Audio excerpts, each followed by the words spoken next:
The banquet had been designed to display royal unity. Instead, King Charles turned it into the most extraordinary surrender of power Windsor had witnessed in generations. Before senior royals, trusted courtiers, and stunned guests, he rose without warning and said 4 words that froze the room. "It ends with me." What followed was even more shocking. Charles announced his abdication and placed the crown upon Catherine.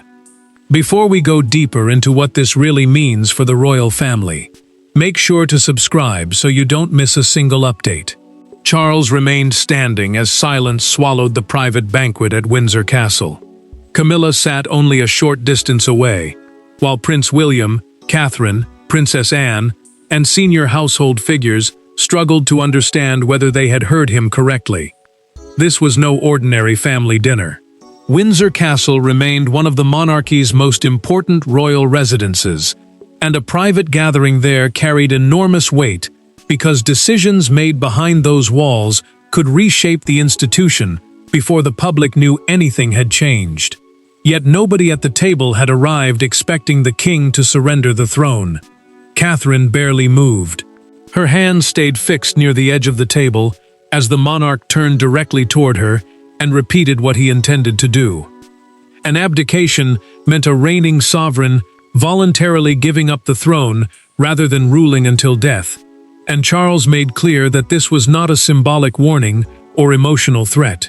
He was leaving. Then came the second shock. He declared that she would carry the crown forward, while William stared at his wife with pride, confusion, and something dangerously close to disbelief.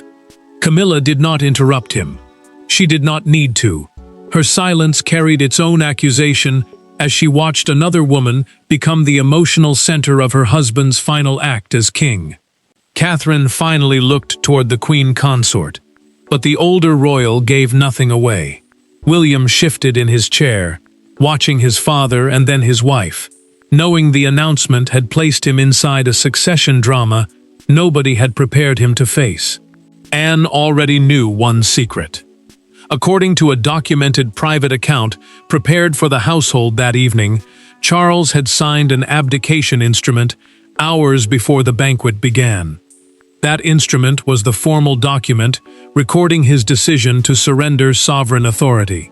The Princess Royal had known it existed, but even she had not been told exactly how dramatically he intended to announce it. Then Charles reached toward the ceremonial crown resting nearby. He lifted it himself, stepped toward Catherine, and placed it upon her as the room fell completely still. William rose from his chair, but could not immediately speak. Catherine looked back at him, overwhelmed by the weight of what had just happened. The mystery was no longer whether Charles intended to leave. The real question was why he had chosen Catherine to stand at the center of everything that followed. And while she struggled beneath that sudden burden, 3 other people around the table realized the king's final decision had just changed their lives in completely different ways. The crown rested on Catherine's head, but the real drama was unfolding in the faces surrounding her. William had just watched his father surrender everything. Camilla had watched her husband elevate another woman at the defining moment of his reign. Anne knew more than she was saying, and Catherine, suddenly trapped between loyalty and destiny, understood that accepting Charles's gesture might preserve the monarchy or tear the family apart. Catherine felt the pressure immediately. Charles had risked his entire legacy by ending his reign in a room filled with witnesses, and she now risked becoming the focus of every resentment his decision created. William faced something equally painful. He had spent years preparing for responsibility, yet his father had suddenly placed his wife at the symbolic center of the monarchy before he had even absorbed the abdication. The crown, meaning the institution and authority of the monarchy, rather than simply a physical object, had shifted emotionally before anyone understood what came next. William said nothing as Catherine slowly reached beneath the table and found his hand. She held it carefully, almost asking permission without words. The prince squeezed once, but his eyes remained fixed on Charles. He wanted to support the woman beside him, yet another part of him demanded an explanation from the father who had just rewritten their future. Catherine felt that conflict in the silence between them, and she understood that accepting the moment could cost them something deeply personal. Camilla carried her own wound away from the table. Near the end of the banquet, she approached Charles privately and asked him one question. "Did you decide this without me?" The king hesitated. That pause answered more than any confession could have. She looked away, realizing that the future she expected to share beside him had ended before he had trusted her enough to explain why. Anne moved next. According to a documented private account of the evening, she guided Catherine toward a quiet side corridor and told her that Charles had spent weeks asking the same question: who could make the monarchy trusted again without appearing desperate to possess it? The Princess Royal explained that several succession scenarios had been considered and rejected. William had been among them, but his father feared placing the full burden upon him while the family itself remained dangerously fragile. Catherine struggled to process the revelation. Anne then gave her the detail that changed everything. The king's decision had not grown from years of vague doubt. It had been triggered by one specific confrontation inside Windsor, only 12 days earlier. To understand why Charles chose that extraordinary banquet to end his reign, the story has to return to the private Windsor meeting that finally convinced him there could be no going back. 12 days before the crown touched Catherine's head, Charles entered a private room at Windsor, expecting another difficult family meeting. He left believing his reign had reached its limit. Nothing dramatic had been scheduled. No abdication paper existed yet. But during one painful conversation involving William, Catherine, and Camilla, the king heard something that altered his thinking completely and transformed an ordinary disagreement into the trigger for his departure. Charles had spent months trying to hold together competing royal priorities, while family tensions grew harder to contain. Every decision seemed to force him to choose between protecting relationships and protecting the monarchy itself. A succession briefing, meaning a private plan outlining how royal duties and authority could pass to the next generation, had already been prepared for future discussion, but he had never expected to reconsider it that day. Catherine had quietly become one of the few people able to calm disputes without demanding control, something William had noticed, and Anne had privately discussed with the king. Camilla changed the temperature of the meeting when she argued that Catherine should reduce her influence over future household decisions. She insisted that too much authority was gathering around one person before the next chapter of the monarchy had even begun. William reacted immediately. The prince defended his wife and warned that limiting her role simply because she had become trusted would punish the very qualities the family depended upon. Catherine stopped the argument before it could become something worse. She turned toward Charles and told him she would withdraw from future decision-making completely if her presence was damaging the family. She did not defend her influence. She offered to give it up. William stared at her in disbelief, frustrated that she was prepared to sacrifice herself simply to restore peace, while Camilla fell silent as the meaning of the offer settled over the room. Charles heard something deeper. The king had watched people fight for position, recognition, and access for years, yet Catherine had just offered to surrender all three without hesitation. That distinction struck him with brutal force. She was not trying to win. She was prepared to lose authority if losing it protected the family. And suddenly, the monarch saw leadership in the one place he had not expected to find it. Silence followed everyone out.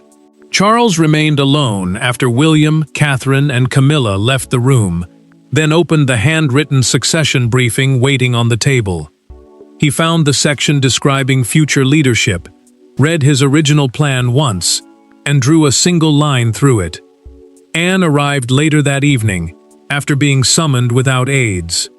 According to a documented private account of their conversation, Charles looked at his sister and said, I think the person least interested in the crown may be the one who can save it." The Princess Royal understood immediately that the meeting had changed him. But Charles could not transform that realization into an abdication without confronting the person whose future should have been most directly affected: his son. William did not shout when he entered his father's private room. That made the confrontation worse. Charles already knew what his son wanted to ask, and the prince had already guessed enough to fear the answer. With no aides, no courtiers, and no ceremonial language between them, William finally confronted the king over Catherine. His question was painfully simple.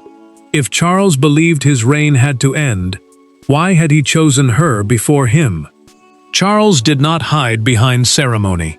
He told his son that abdication was no longer an emotional thought spoken during a difficult week. It had become a serious decision. Abdication meant a reigning sovereign voluntarily surrendering the throne, and the king understood that such a step would not simply change his own life.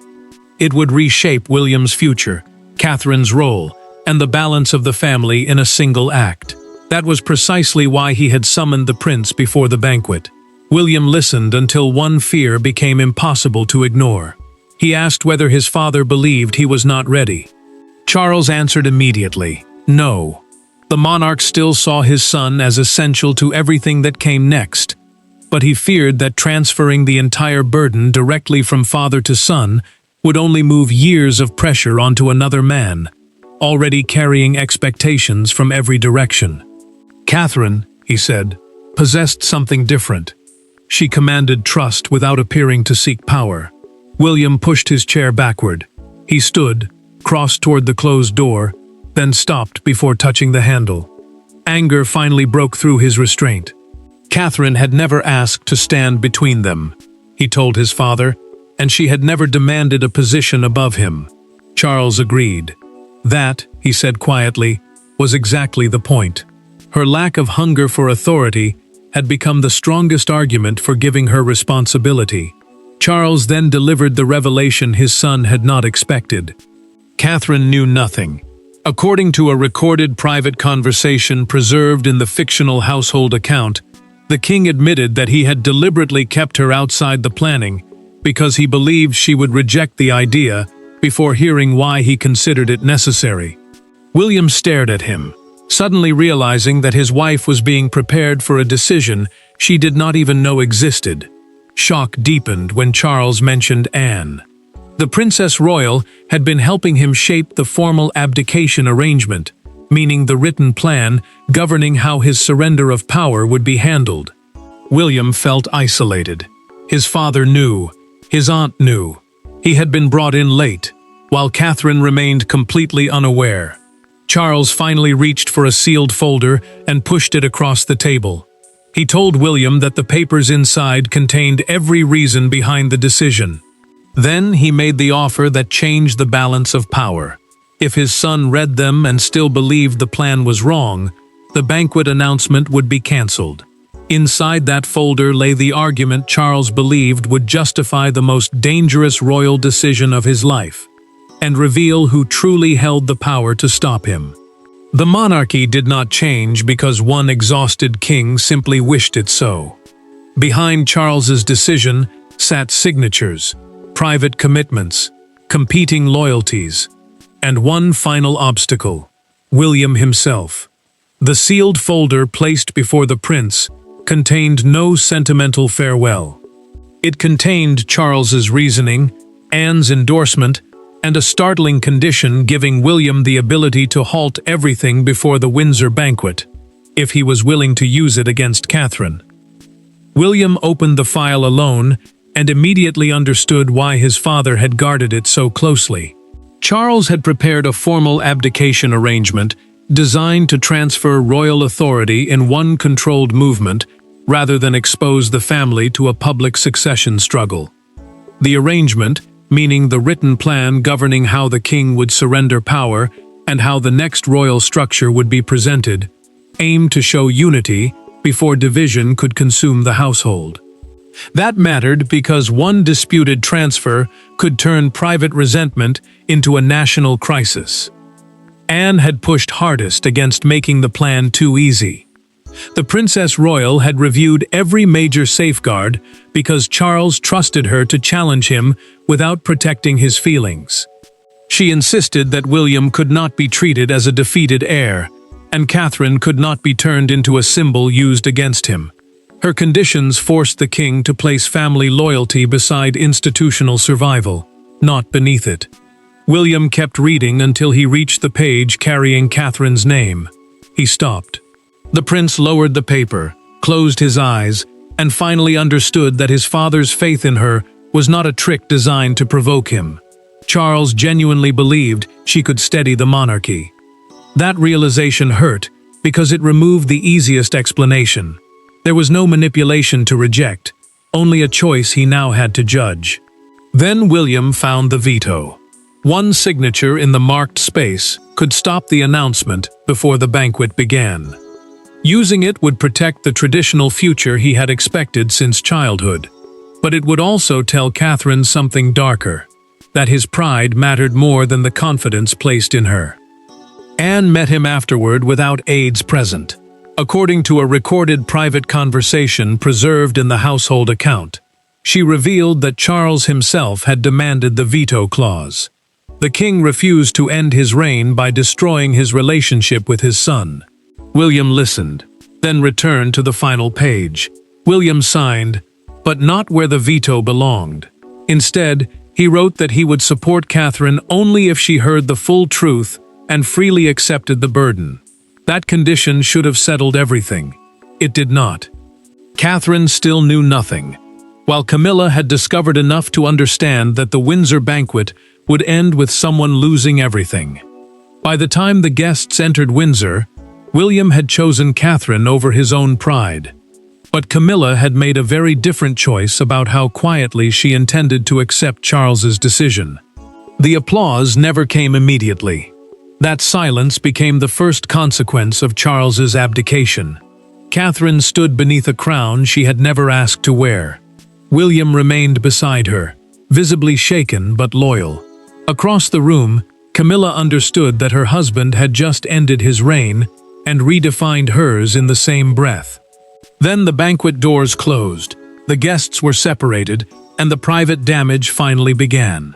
Charles watched senior guests leave the hall while household staff moved quickly to contain the shock. A formal palace communication was already being prepared to confirm both the abdication and Catherine's elevation.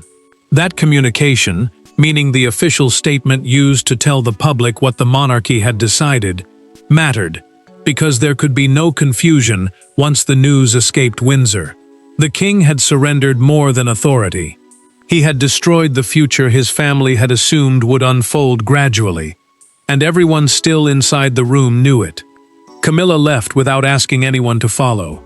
She entered her private sitting room, removed a royal brooch from her dress, and placed it carefully on the table. The queen consort did not call for an aide. She simply sat there, absorbing the truth that her position had changed permanently in a matter of minutes. Charles had not only ended his own reign, he had ended the version of hers she had expected to hold beside him until the final day. Catherine confronted him before the silence could harden. She asked Charles why he had forced the decision upon her in front of everyone instead of allowing her to choose privately. The new monarch kept her voice controlled, but the pain underneath it was unmistakable. Accepting the crown made her appear ambitious. Refusing it would humiliate the man who had just surrendered everything. The king listened, and for the first time that night, his certainty seemed to weaken. Charles finally admitted the reason. According to a recorded private conversation preserved in the household account, he confessed that he feared Catherine would reject the plan immediately if approached alone. He wanted her to see William beside her before she answered, because he believed the prince's support would prove she was not taking anything from him. William could no longer remain silent. He revealed that he had known about the plan before the banquet and had been given the power to stop it.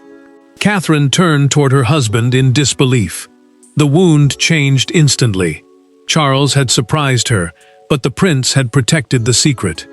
Catherine reached up, removed the crown herself, and placed it aside. Then she looked directly at William and told him to follow her. For the first time that night, she would speak without a king, a courtier, or an audience between herself and her husband, and her answer would decide everything. Catherine's first decisive act after being crowned was to remove the crown. She carried it into a smaller Windsor room, placed it carefully on the table, and closed the door behind William. No aides followed.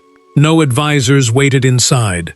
For the first time since Charles had transformed the Banquet, husband and wife were alone, and Catherine finally allowed the fear beneath her composure to surface. Catherine told William she had never wanted authority to become a contest between them. She feared every decision from that night forward would be measured against one question: who truly stood above whom? The crown, meaning the authority and responsibility of the monarchy, rather than simply the object resting between them, could become a wall inside their marriage if they allowed resentment to grow. William listened because he understood the danger. They were not only protecting an institution now, they were protecting each other. William finally explained the veto document. He admitted Charles had given him the power to stop the announcement before Catherine ever entered the Banquet. The prince could have signed one line and ended the entire plan. She stared at him, stunned that such a choice had existed while she remained completely unaware. Then came the question he had been dreading. Why had he not used it? William answered without defending himself. Rejecting Catherine simply because she had been chosen before him, he said, would have made him exactly the kind of future king he never wanted to become.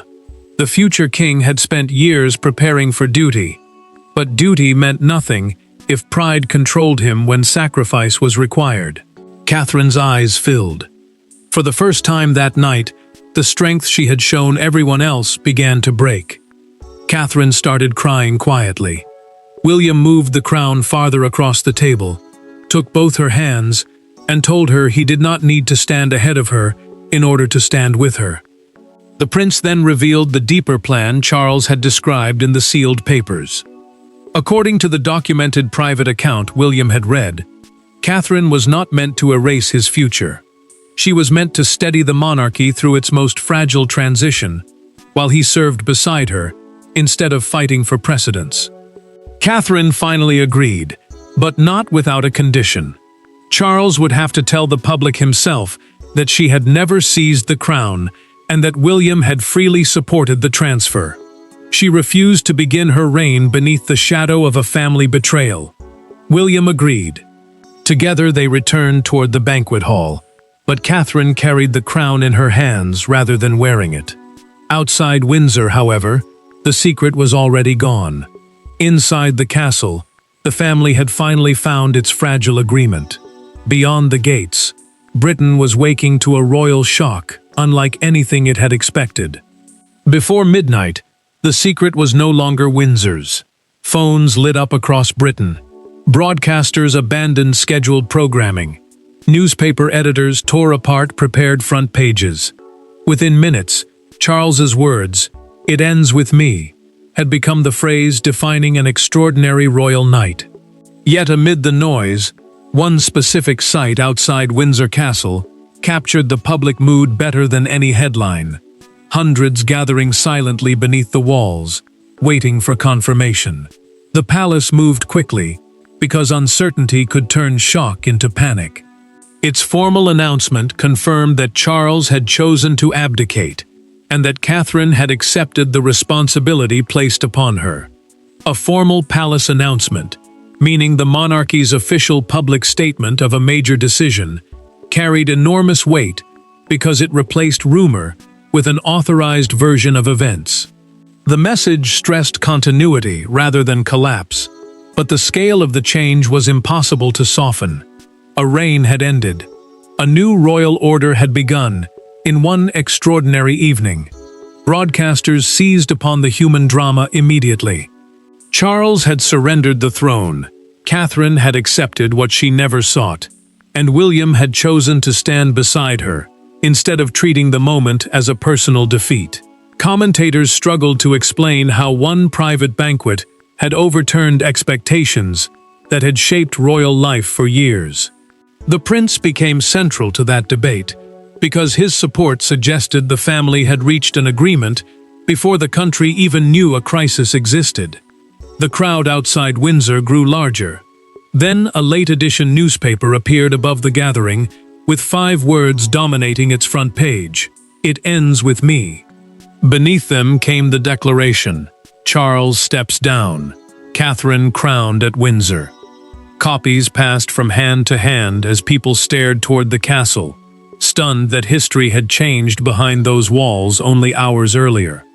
Anne watched the coverage privately. The Princess Royal remained controlled until the first official image appeared, showing William beside Catherine after the announcement. Then, according to a documented household account, she allowed herself a small smile. She had spent days fearing the transition could divide them. Instead, the picture showed the opposite. Catherine felt no such relief yet.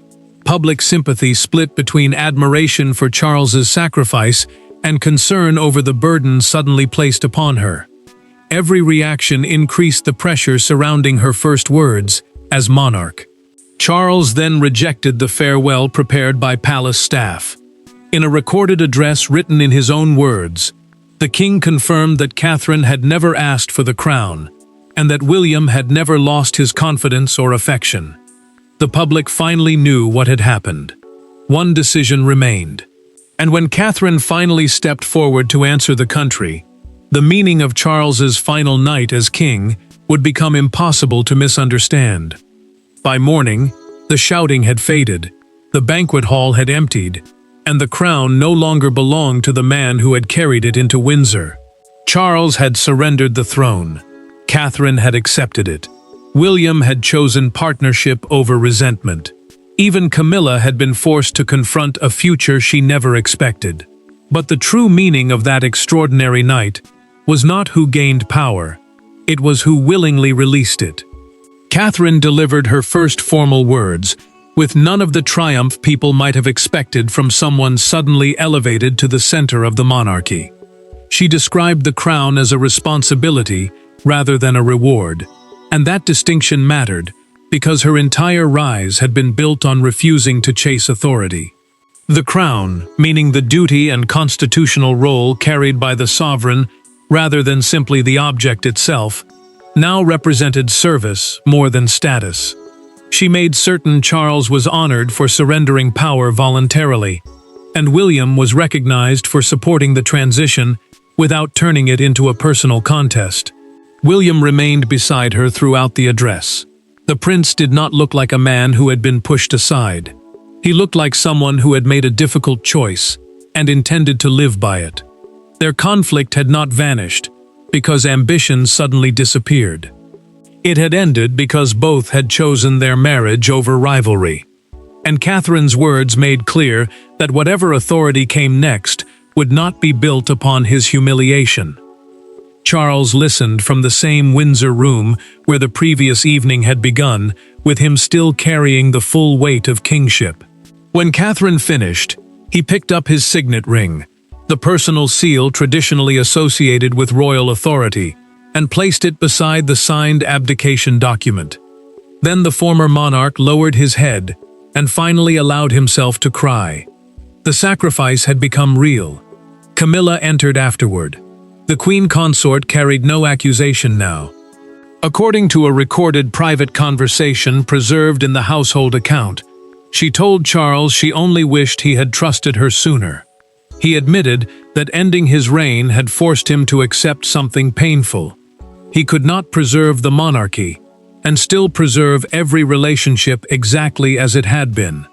Anne joined them briefly.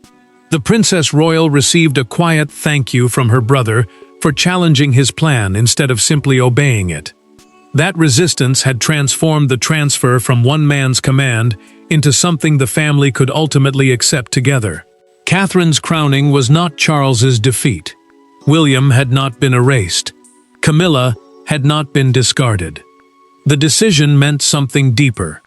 The monarchy had chosen service over entitlement, and the words, "It ends with me," came to mean that the cycle of protecting power, at the cost of family, would end with him. And so the Windsor banquet ended not with a fallen king or a victorious queen, but with one family finally understanding that the crown survives longest when the people wearing it know when to hold on and when to let go. Thanks for watching. Please don't forget to like and subscribe, and we will see you in next one.